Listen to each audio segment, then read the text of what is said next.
Meeting to order. Chairman Schweikert is delayed on the House floor, so we're going to get started.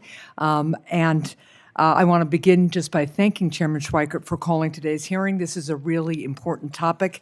And for all the staff who did the work to set this hearing up, I'm very, very grateful. And I want to thank the witnesses for testifying before the committee and sharing your expertise on this topic. And after a few remarks from me, I'm going to go ahead and introduce you, and then we'll get started on testimony, which may be interrupted when the chair gets here.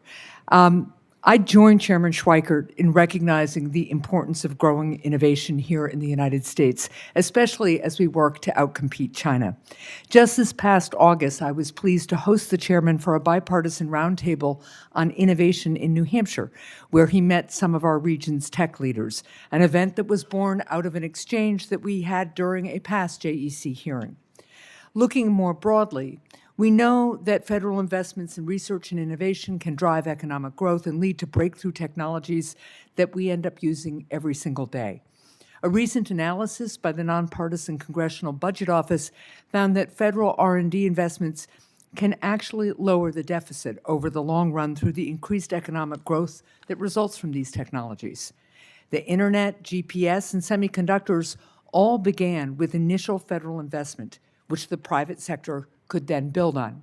In recent years, to help spur private sector innovation, I worked with colleagues on both sides of the aisle on legislation that supports entrepreneurs here at home by allowing U.S. companies to fully deduct R&D investments in the year that they are made.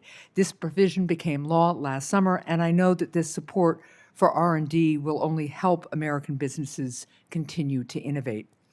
I also look forward to our discussion today on how technologies like AI impact our economy and how we can work together to support the education of young American scientists and entrepreneurs who will generate the ideas that lead to tomorrow's technological breakthroughs.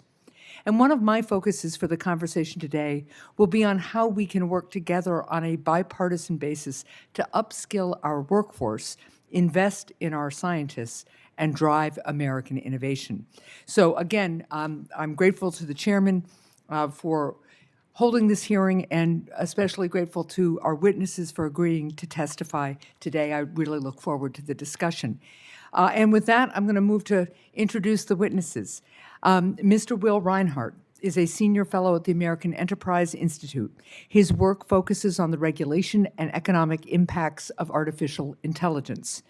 Mr. Niccolo De Masi is chairman of the board and chief executive officer of IonQ, a technology company developing trapped ion quantum computers and software, which is a mouthful, but I think I get it.